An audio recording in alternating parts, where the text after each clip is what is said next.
few days after the army crackdown, Major Zia announced to the world the plight of East Bengal.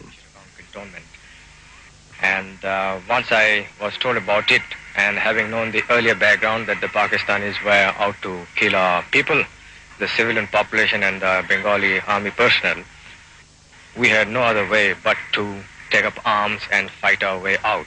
We captured the radio station at Chittagong on 27th, and I had to go up in the air because I found the Pakistanis were concentrating very heavily in Chittagong, and they had started bringing in the 16th Division.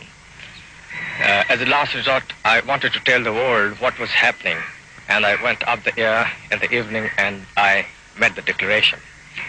Having heard me over the radio, the other regiments of East Bengal Regiment and the East Pakistan Rifle and the police force also, they revolted.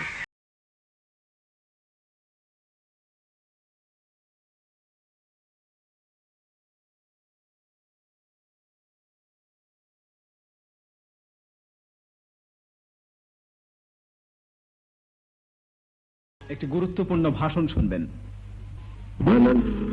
Sovereign state of Bangladesh, on behalf of our great national leader, the Supreme Commander of Bangladesh, Sheikh Mujibur Rahman, do hereby proclaim the independence of Bangladesh.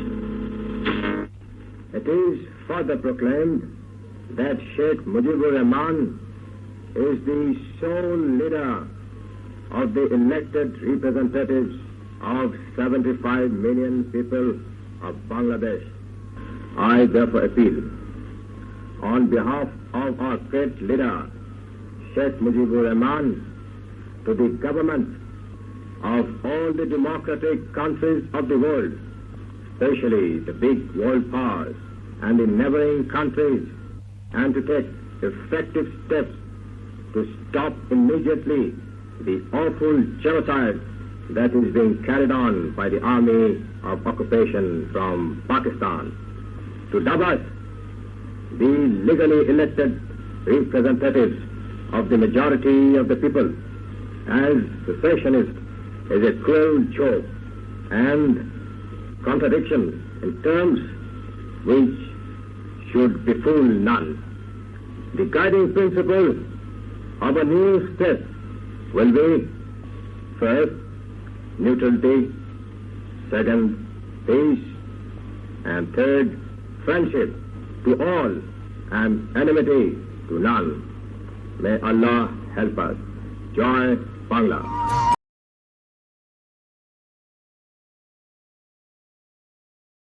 The bitterness of poverty and resentment in East Pakistan erupted today in a kind of civil war.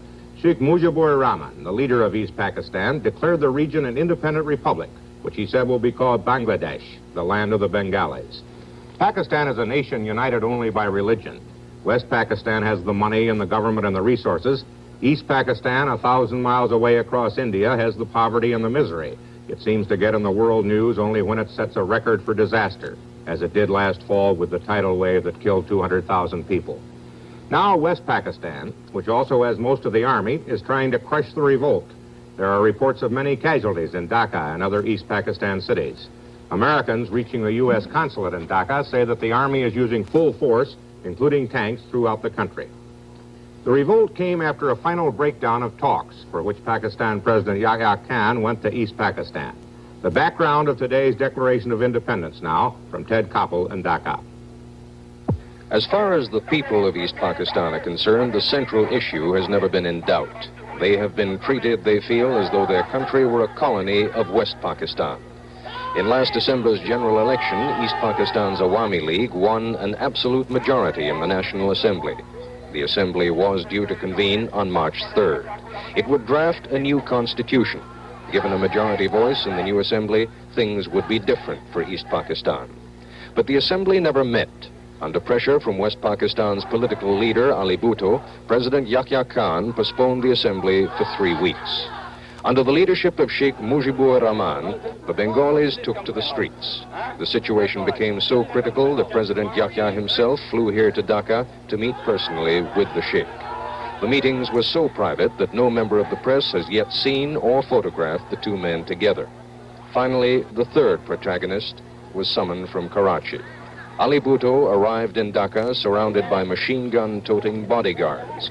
The hotel where he stayed became an armed camp, cordoned off by the army. The precautions were necessary. In a competition for the most hated man in East Pakistan, Ali Bhutto would win in a walk. Within 24 hours of Bhutto's arrival in Dhaka, President Yahya postponed the National Assembly yet again, this time indefinitely. The Bengalis used the occasion to proclaim a kind of de facto independence. To the crack of a 1.5 gun salute, a rifle and what looked to be a Luger pistol, student groups hoisted the new Bangladesh flag before a crowd of some 10,000 people. But the Bengali people have tasted the influence of their own numbers. Sheikh Mujib's rhetoric and their own slogans have convinced them that compromise is tantamount to surrender. This is Ted Koppel, ABC News.